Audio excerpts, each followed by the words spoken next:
പ്രാണനായി ഭാഗം 13. ഏറെ നേരത്തെ മയക്കത്തിനു ശേഷം കണ്ണുകൾ തുറന്ന സ്ത്രീ കാണുന്നത് തനിക്കരികിലിരുന്ന് എന്തൊക്കെയോ സംസാരിക്കുന്ന മിത്രയെയും ആര്യയെയുമായിരുന്നു. അവർ ഇരുവരും താൻ എഴുന്നേറ്റതൊന്നും അറിഞ്ഞിട്ടില്ല എന്ന് മനസ്സിലാക്കിയതും അവൾ അവരുടെ സംസാരം കേട്ട് കിടന്നു. എന്നാലും ഈ കാർത്തിയേട്ടന് തലയ്ക്ക് പൊട്ടുണ്ടോന്നാ ഞാൻ ആലോചിക്കുന്നേ.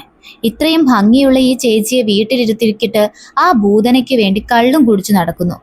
ആര്യ തന്റെ ഉള്ളിലെ അമർഷം മുഴുവൻ മിത്രയോട് പറഞ്ഞു തീർക്കുകയായിരുന്നു.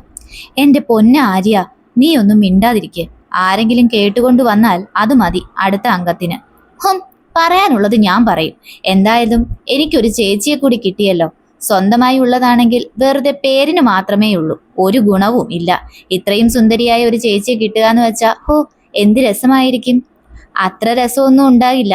മിക്കവാറും കാർത്തിയേട്ടന് ഇഷ്ടമില്ല എന്ന് പറഞ്ഞ സ്ഥിതിക്ക് വല്യച്ഛൻ തന്നെ സ്ത്രീക്ക് വേറെ വിവാഹം ആലോചിക്കും. വേണമെങ്കിൽ അതിനു മുന്നിൽ തന്നെ നേതൃത്വം വഹിക്കാൻ കാർത്തിയേട്ടനും ഉണ്ടാകും. മിത്രയുടെയും ആര്യയുടെയും വാക്കുകൾ കേട്ടതും സ്ത്രീയുടെ കണ്ണുകൾ നിറഞ്ഞു. ഒരു ഞെട്ടലോടെയായിരുന്നു അവൾ അത് കേട്ടത്. ഒരിക്കലും ഇനി മറ്റൊരാളെ മനസ്സിൽ കരുതാൻ, അയാളുടെ താലിയുടെ അവകാശിയായി തനിക്ക് കടന്നു ചെല്ലാൻ കഴിയില്ല എന്നും തന്റെ മനസ്സിൽ ഭർത്താവിന്റെ സ്ഥാനത്ത് മറ്റൊരാളെ സങ്കല്പിക്കാൻ പോലും കഴിയില്ല എന്നും സ്ത്രീ ആ നിമിഷം അറിയുകയായിരുന്നു. കഴുത്തിൽ കിടന്ന താലിയിൽ അവൾ തന്റെ പിടുത്തം മുറുക്കി. ഒപ്പം അതിനേക്കാൾ അവൾക്ക് വേദനിച്ചത് മിത്ര പറഞ്ഞ അവസാന വാക്കുകളായിരുന്നു. തന്റെ വിവാഹത്തിന് നേതൃത്വം വഹിക്കാൻ എന്ന പോലെ തന്റെ ഭർത്താവും ഉണ്ടാകുമെന്നാലോചിച്ചതും അവൾക്ക് സ്വയം പുച്ഛം തോന്നി. ഇനിയും ഒന്നും കേൾക്കാനുള്ള ത്രാണിയില്ലാതെ സ്ത്രീ ബെഡിൽ നിന്നും പതിയെ എഴുന്നേറ്റിരുന്നു. ആഹാ, എഴുന്നേറ്റോ ഏട്ടത്തി? ക്ഷീണമൊക്കെ മാറിയോ ഏട്ടത്തി? മാറി. ആര്യയുടെ ആകുലതയോടെയുള്ള ആ ചോദ്യം കേട്ട് സ്ത്രീ പുഞ്ചിരിയോടെ പറഞ്ഞു. ഹായ്, നോക്കിയ മിത്രേച്ചി, ഏട്ടത്തിക്ക് നുണക്കുഴി. സ്ത്രീയുടെ ചിരിക്കുമ്പോൾ തെളിഞ്ഞു വന്ന ഒറ്റ നുണക്കുഴിയിലേക്ക് നോക്കി ആര്യ പറഞ്ഞതും മിത്രയും സ്ത്രീയെ നോക്കി. എല്ലാം കൊണ്ടും വല്ലാത്തൊരു ഭംഗി തോന്നുന്നുണ്ടായിരുന്നു സ്ത്രീക്ക്. ഈ സമയം തന്നെയായിരുന്നു ഉമ റൂമിലേക്ക് വന്നത്. ആഹാ, മോൾ എഴുന്നേറ്റോ? ഞാൻ വിളിക്കാൻ വന്നതാ. വാ, നമുക്ക് ആഹാരം കഴിക്കണ്ടേ? അത് കേട്ടതും സ്ത്രീ ഒന്ന് പരുങ്ങി. ഈ സമയങ്ങളിൽ താൻ അങ്ങനെ ഒന്നും കഴിക്കാറില്ല. വെള്ളം കുടിച്ചാണ് താൻ ഉച്ച സമയത്തെ വിശപ്പകറ്റുന്നത്. ആകെയുള്ള ഭക്ഷണം രാത്രി കിടക്കുന്നതിന് മുന്നേ മാത്രമാണ്. അതും ഒരു ഉരുള തികച്ചു കിട്ടിയാലായി. എന്താ മോളെ, മോൾ എന്താ ആലോചിക്കുന്നേ? അത് പിന്നെ എനിക്കിപ്പോ ഒന്നും വേണ്ട. അതെന്താ, ഏട്ടത്തിക്ക് വിശപ്പില്ലേ? സംശയത്തോടെ ആര്യ ചോദിച്ചതും സ്ത്രീ തലകുനിച്ചു. ഞാൻ അങ്ങനെ ഉച്ചയ്ക്ക് ആഹാരം കഴിച്ച ശീലമില്ല. പതിഞ്ഞ സ്വരത്തിൽ തല കുമ്പിട്ട് നിന്ന് പറയുന്നവളെ കണ്ടതും ഉമയ്ക്കും ആര്യയ്ക്കും മിത്രയ്ക്കും വല്ലാതെയായി. അതൊക്കെ ഇന്നലെ വരെയുള്ള കാര്യമല്ലേ. ഇന്നു മുതൽ നീ എന്റെ മകളാ, ഇവിടെ എല്ലാ അവകാശവും ഉള്ളവൾ. അതുകൊണ്ട് ആഹാരം കഴിക്കുക തന്നെ വേണം. സ്ത്രീയെ നോക്കാനായി മുറിയിലേക്ക് വന്ന ദേവൻ കേൾക്കുന്നത് ഈ വാക്കുകളാണ്. നെഞ്ചൊന്നു വിങ്ങിയെങ്കിലും പുറമേ കാണിക്കാതെ ചിരിയോടെ അയാൾ പറഞ്ഞുകൊണ്ട് അകത്തേക്ക് വന്നു. അയാളെ കണ്ടതും സ്ത്രീ വേഗം ഉമയുടെ പുറകിലേക്ക് പതുങ്ങി. ആഹാ, ഇത് കൊള്ളാമല്ലോ. ഞാൻ എന്റെ മോളെ കാണാൻ വന്നപ്പോ ആള് പകുതിങ്ങി നിൽക്കുകയാണോ? ചിരിയോടെ അത്രയേറെ വാത്സല്യത്തോടെ അയാൾ ചോദിച്ചതും സ്ത്രീ പതിയെ അല്പം മടിയോടെ ആണെങ്കിലും മുന്നോട്ട് വന്നു. ഇങ്ങനെ ഒന്നും മിണ്ടാതെ തലകുനിച്ചു നിൽക്കാൻ പറ്റില്ല കേട്ടോ. ഒന്നുമില്ലെങ്കിലും എന്റെ മകളല്ലേ, അപ്പോ അതിൻ്റെതായ ചെറിയ ചെറിയ കുറുമ്പുകളും കുസൃതിയും വായാടിത്തരവും ഒക്കെ വേണ്ടേ, അല്ലേ ഉമേ? ചിരിയോടെ അവളെ തന്നോട് ചേർത്ത് പിടിച്ചുകൊണ്ട് ദേവൻ ചോദിച്ചതും ഉമയും അയാളെ നോക്കി തല കുലുക്കി. അതോർത്ത് വല്യച്ചും പേടിക്കണ്ട. ഏട്ടത്തിയെ ഞങ്ങളെപ്പോലെ ആക്കുന്ന കാര്യം ഞങ്ങൾ ഏറ്റു, അല്ലേ മിത്രേച്ചി? കുറുമ്പോടെ ആര്യ പറഞ്ഞതും ദേവൻ അവളെ നോക്കി വാത്സല്യത്തോടെ പുഞ്ചിരിച്ചു. ആര്യമോളെ, മോള് ശ്രീകുട്ടിയെ ചേച്ചി എന്ന് വിളിച്ചാൽ മതി, ഏട്ടത്തി വേണ്ടാട്ടോ. അത് കേട്ട് ഉമ ഒന്ന് വല്ലാതെ ആയി എങ്കിലും അയാൾ പറഞ്ഞത് കാര്യമാണെന്നുള്ള തോന്നലിൽ ആ വല്ലായ്മ മറച്ചു. എന്നാൽ സ്ത്രീയുടെ കണ്ണുകൾ അപ്പോഴും ദേവനിൽ തന്നെയായിരുന്നു. ആദ്യമായാണ് ഒരാൾ തന്നെ ശ്രീകുട്ടി എന്നും അതുപോലെ ഇത്ര വാത്സല്യത്തോടെ തന്നെ ചേർത്തു പിടിക്കുന്നത് എന്നും അവൾ തന്റെ നിറഞ്ഞ കണ്ണുകളോടെ ഓർത്തു. അയ്യേ, അച്ഛന്റെ ശ്രീകുട്ടി കരയാണോ? അതൊന്നും വേണ്ട. ഇനി ഈ കണ്ണ് സന്തോഷം വരുമ്പോൾ മാത്രമേ നിറയാവൂ കേട്ടോ. അവളുടെ ഇരു കണ്ണുകളും അമർത്തി തുടച്ചുകൊണ്ട് അയാൾ പറഞ്ഞതും ശ്രീദേവന്റെ നെഞ്ചിലേക്ക് മുഖം അമർത്തിയിരുന്നു. നിറഞ്ഞ വാത്സല്യത്തോടെയും പുഞ്ചിരിയോടെയും തന്നെ അയാൾ അവളെ വാരിപ്പുണർന്നു. ഇതെല്ലാം കണ്ട് ചിരിയോടെ ഉമയും മറ്റുള്ളവരും നിന്നു. പതിവില്ലാത്ത നേരത്ത് വീട്ടിലേക്ക് വന്ന സിദ്ധുവിനെ കണ്ടതും അമ്മിണി സംശയിച്ചു. രാവിലെ അത്രയും സന്തോഷത്തോടെ പോയ തന്റെ മകന്റെ നിരാശ നിറഞ്ഞ മുഖവും വേദനയോടെയും തിരികെ വരുന്നത് കണ്ടതും അവർ അവൻ അരികിലേക്ക് ചെന്നു. എന്നാൽ അപ്പോഴും സോഫയിൽ ചാഞ്ഞിരുന്ന് ഒട്ടും പ്രതീക്ഷിക്കാതെ നടന്ന സംഭവങ്ങളെക്കുറിച്ച് ആലോചിക്കുകയായിരുന്നു സിദ്ധു. ഇല്ല, കാർത്തിക് ശ്രീയെ ഇഷ്ടമല്ല. ഇഷ്ടപ്പെടാനും അവന് സാധിക്കില്ല. എത്രയും വേഗം നാളെ തന്നെ അവനോട് എൻ്റെ മനസ്സിലുള്ളത് തുറന്നു പറയണം. അല്പമെങ്കിലും താമസിച്ചാൽ ഒരുപക്ഷെ അവനും അവളെ സ്നേഹിച്ചു പോകും. അല്ലെങ്കിലും ആ കുഞ്ഞു പെണ്ണിനോട് സ്നേഹം തോന്നാത്ത ആരാ ഉള്ളത്? സിദ്ധു! ഹാ, എന്താ എന്താ അമ്മേ? മുഖം കൈകളാൽ അമർത്തി തുടച്ചുകൊണ്ട് അവൻ തല ഉയർത്തി. നീ ഇത് ഏത് ലോകത്താ ചെറുക്ക? ഇന്നെന്താ നേരത്തെ? അല്ലെങ്കിൽ പാതിരാവ് കഴിഞ്ഞാലും വീട്ടിൽ വരാത്തവനാണല്ലോ. ഏയ്, ഒന്നുമില്ല അമ്മേ. ഇന്ന് ഓഫീസിൽ തിരക്കൊന്നുമില്ലായിരുന്നു, അതുകൊണ്ട് നേരെ ഇങ്ങ് പോന്നു. എന്റെ മോൻ എന്തെങ്കിലും വയ്യായികയുണ്ടോ? അവന്റെ മുഖത്തെ കുറ്റുനോക്കി അവർ ചോദിച്ചതും സിദ്ധു ഒന്ന് പതറി. എന്ത് വയ്യായിക? അമ്മയ്ക്ക് വെറുതെ തോന്നുന്നതാ. ഞാൻ മുറിയിൽ പോയി ഒന്ന് കിടക്കട്ടെ, വല്ലാത്ത ക്ഷീണം.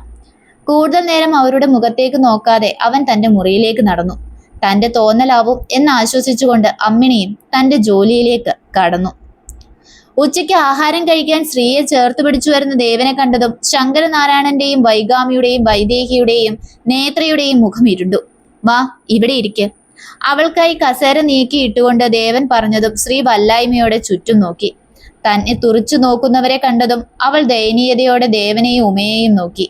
എന്റെ കുട്ടി ആരെയും ശ്രദ്ധിക്കേണ്ട, അച്ഛൻ കൂടെ തന്നെയുണ്ട്, ഇരിക്ക്. അല്പം ബലമായി തന്നെ ശ്രീയെ കസേരയിലേക്ക് ഇരുത്തി ദേവനും അവളുടെ മറുവശത്തായി ഇരുന്നു. അപ്പുറത്ത് ആര്യയും മിത്രയും. അവളെ അവിടെ ഇരുത്തിയതിലും ആഹാരം കഴിപ്പിക്കുന്നതിലും തീരെ താല്പര്യമില്ലായിരുന്നുവെങ്കിലും ദേവനോട് ഒച്ച ഉയർത്താൻ ആർക്കും താല്പര്യമുണ്ടായിരുന്നില്ല. കാരണം രാവിലെ അയാൾ പറഞ്ഞ വാക്കുകളുടെ തീവ്രത ഈ നേരമായിട്ടും ആരിലും കുറഞ്ഞിരുന്നില്ല. ആരെയും വകവയ്ക്കുക പോലും ചെയ്യാതെ ഉമ തന്നെ സ്ത്രീക്ക് വിളമ്പി കൊടുക്കുകയും ചെയ്തു. നിറഞ്ഞ കണ്ണുകളോടെ ആദ്യമായി സ്ത്രീ അല്പം രുചിയുള്ള ആഹാരം നാവിൽ തൊട്ടറിഞ്ഞു. നന്ദിയോടെ അവൾ ദേവനെയും ഉമയെയും നോക്കി. എന്റെ കുട്ടി കഴിക്ക്. അവളുടെ നോട്ടത്തിന്റെ അർത്ഥം മനസ്സിലാക്കിയതുപോലെ നിറഞ്ഞ പുഞ്ചിരിയോടെ തലയിൽ തലോടി ഉമ പറഞ്ഞതും അവൾ അവരെ നോക്കി പുഞ്ചിരിച്ചുകൊണ്ട് ആഹാരം കഴിച്ചു. ഈ കാഴ്ചകളൊന്നും ഇനിയും കണ്ടു നിൽക്കാനാവാതെ മറ്റുള്ളവർ വേഗം ആഹാരം കഴിച്ചെഴുന്നേറ്റു. അവർ പോയി എന്നു കണ്ടതും ഭാമിയും ജയന്തിയും ശ്രീക്ക് അരികിലേക്ക് വന്നു. ഞങ്ങളെ അറിയോ കുട്ടിക്ക്? ഹാ, അറിയാമെന്ന പോലെ അവൾ തലയാട്ടി. അത് കണ്ടതും അവർക്ക് പോലും അവളോട് വാത്സല്യം തോന്നിപ്പോയി. ഈ രംഗം കണ്ടുകൊണ്ടായിരുന്നു കാർത്തിയും അഭിയും തറവാട്ടിലേക്ക് വന്നത്. അത്രയും നേരം ചിരിയോടെ അഭിയോട് എന്തൊക്കെയോ സംസാരിച്ചു വന്ന അവന്റെ മുഖത്ത് ഞൊടിയിടയിൽ ഗൗരവം നിറഞ്ഞു. അവനെ കണ്ടതും എല്ലാവരും നിശബ്ദരായി. പേടിയോടെ എഴുന്നേൽക്കാൻ നോക്കിയ സ്ത്രീയെ അതിനനുവദിക്കാതെ അവിടെ തന്നെ ഇരുത്തി ദേവൻ. കാർത്തിയെ ഒന്ന് നോക്കുക പോലും അയാൾ ചെയ്തിരുന്നില്ല. സ്ത്രീയെ ദേവൻ അവിടെ പിടിച്ചിരുത്തിയതൊക്കെ അവൻ കണ്ടു എന്ന് അവിടെ ഇരുന്നവർക്കെല്ലാം മനസ്സിലായിരുന്നു. ഇനി ഇതിന്റെ പേരിൽ എന്തെങ്കിലും പ്രശ്നം ഉണ്ടാകുമോ എന്ന ഭയത്തോടെ അവിടെയുള്ളവർ അവനെയും ദേവനെയും മാറി മാറി നോക്കി നിന്നു. എല്ലാവരുടെയും മുഖത്ത് ഭയം നിറഞ്ഞു നിൽക്കുന്നത് കാർത്തിയും ശ്രദ്ധിക്കുന്നുണ്ടായിരുന്നു. എങ്കിലും ആരെയും നോക്കുക പോലും ചെയ്യാതെ അവൻ ഡൈനിങ് റൂമിലേക്ക് വന്നു. സ്ത്രീക്ക് ഓപ്പോസിറ്റായി കിടക്കുന്ന കസേരയിലേക്ക് ഇരുന്നുകൊണ്ട് അവൻ പ്ലേറ്റ് എടുത്ത് നിവർത്തി വെച്ചു. എല്ലാവരും അത്ഭുതത്തോടെയായിരുന്നു അവന്റെ ആ പ്രവൃത്തി നോക്കി നിന്നത്. എല്ലാവരും കരിച്ചെഴുന്നേറ്റാൽ മാത്രം ആഹാരം കഴിക്കാൻ വന്നിരിക്കുന്നവൻ ഇന്ന് തങ്ങളോടെല്ലാം ഒപ്പം ആഹാരം കഴിക്കാൻ കൂട്ടാക്കുന്നു. നിറഞ്ഞ പുഞ്ചിരിയോടെ തന്നെ കാർത്തിക് മറുവശത്തായി അഭിയും ഇരുന്നു. അത് കണ്ടതും തന്റെ നിറഞ്ഞ കണ്ണുകൾ അമർത്തി തുടച്ചുകൊണ്ട് ഉമ അവനായുള്ളതെല്ലാം വിളമ്പി. ഇതെല്ലാം കാണുന്നുണ്ടെങ്കിലും ദേവൻ ഗൗരവത്തോടെ ഇരുന്നു. അറിയാതെ പോലും അയാളുടെ നോട്ടം അവനിലേക്ക് വീണിരുന്നില്ല. സ്ത്രീക്കാണെങ്കിൽ വല്ലാതെ വിറയൽ തോന്നുന്നുണ്ടായിരുന്നു, ഒപ്പം ഭയവും. തൊണ്ടയിലിരിക്കുന്ന ആഹാരം പോലും ഇറക്കി വിടാനാകാതെ അവൾ പരിഭ്രമിച്ചു. അത് മനസ്സിലായ ആര്യ അവളെ നോക്കി ഒന്നുമില്ല എന്ന പോലെ തന്റെ കണ്ണുകൾ ചിമ്മിക്കാണിച്ചു.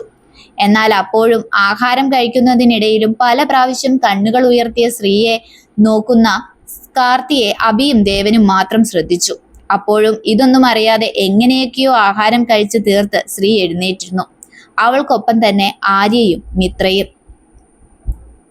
അവൾ എഴുന്നേറ്റു പോയി എന്ന് കണ്ടതും നിരാശയോടെ മുഖം തിരിച്ച കാർത്തി കാണുന്നത് തന്നെ സംശയത്താൽ ഒഴിഞ്ഞു നോക്കുന്ന അഭിയെയായിരുന്നു. മുഖത്തെ നിരാശ മാറ്റി ഗൗരവം നിറച്ച് അവനെ ഒന്ന് നോക്കി കാർത്തി വീണ്ടും ആഹാരത്തിലേക്ക് ശ്രദ്ധിച്ചു.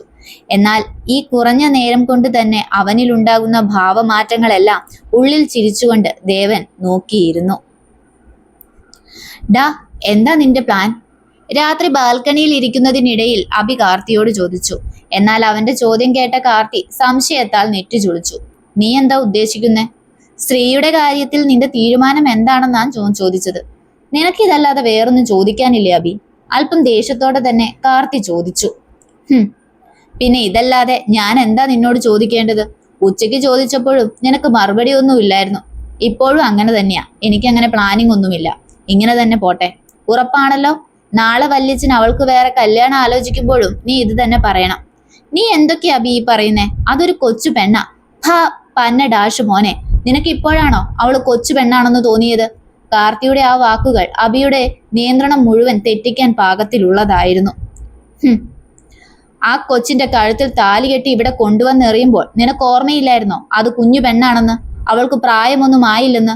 ദേഷ്യത്തിൽ അബി അലറിയതും മറുപടിയില്ലാതെ തല കുനിച്ചു കാർത്തി. എടാ നിർത്ത് കാർത്തി.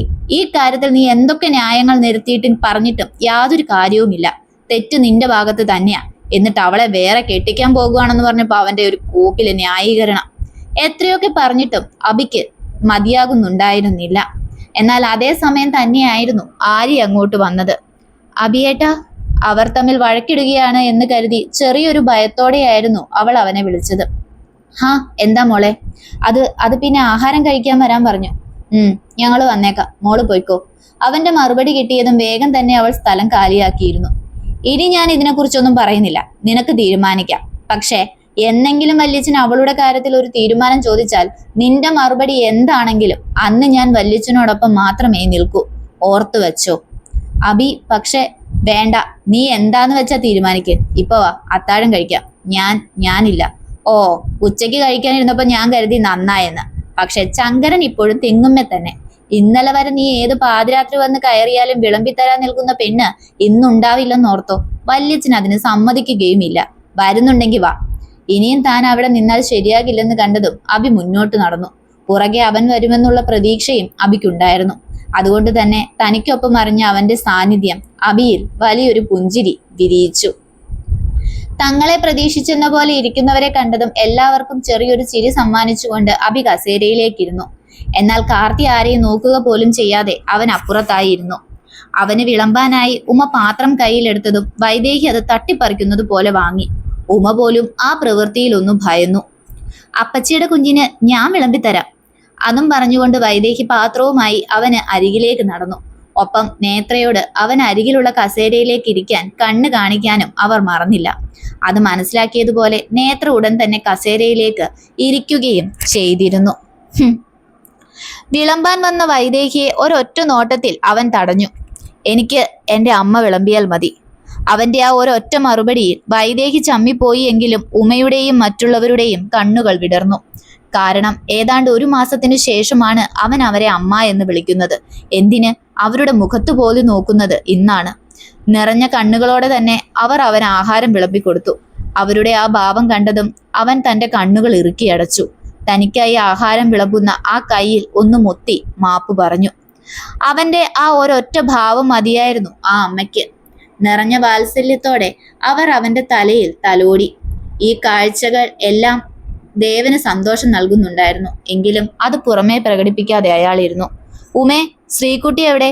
കുട്ടികളെ ആരെയും കണ്ടില്ലല്ലോ. ഇടയ്ക്ക് ചുറ്റും പായുന്ന കാർത്തിയുടെ കണ്ണുകളുടെ ചലനത്തിന്റെ അർത്ഥം മനസ്സിലാക്കിയതുപോലെയും അവൾ എവിടെയെന്ന് അറിയാനും അയാൾ ചോദിച്ചു. എന്നാൽ ഈ സമയം ശ്രീകുട്ടി ആരെന്ന സംശയം അവിടെ ഇരുന്ന ഓരോരുത്തരിലും ഉടലെടുത്തു. അവർ ഞങ്ങളോടൊപ്പം ഇരുന്നോളാം എന്ന് പറഞ്ഞു ഏട്ടാ. ആരാ വല്ലിച്ച ശ്രീകുട്ടി? അങ്ങനെ ഒരു പേര് കേട്ടിട്ടില്ലല്ലോ. ഒടുവിൽ അബി തന്നെ അയാളോട് ചോദിച്ചു. ഓ, അതറിയില്ലേ?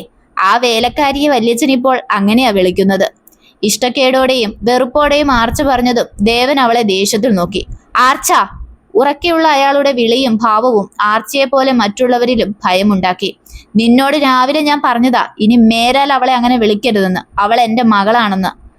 അത് പിന്നെ പെട്ടെന്ന്. സോറി വല്ലിച്ച, ഇനി ഉണ്ടാകില്ല. തുടരും. പ്രാണനായുടെ അടുത്ത ഭാഗവുമായി ഉടനെ വരുന്നതാണ് എന്ന് നിങ്ങളുടെ നില.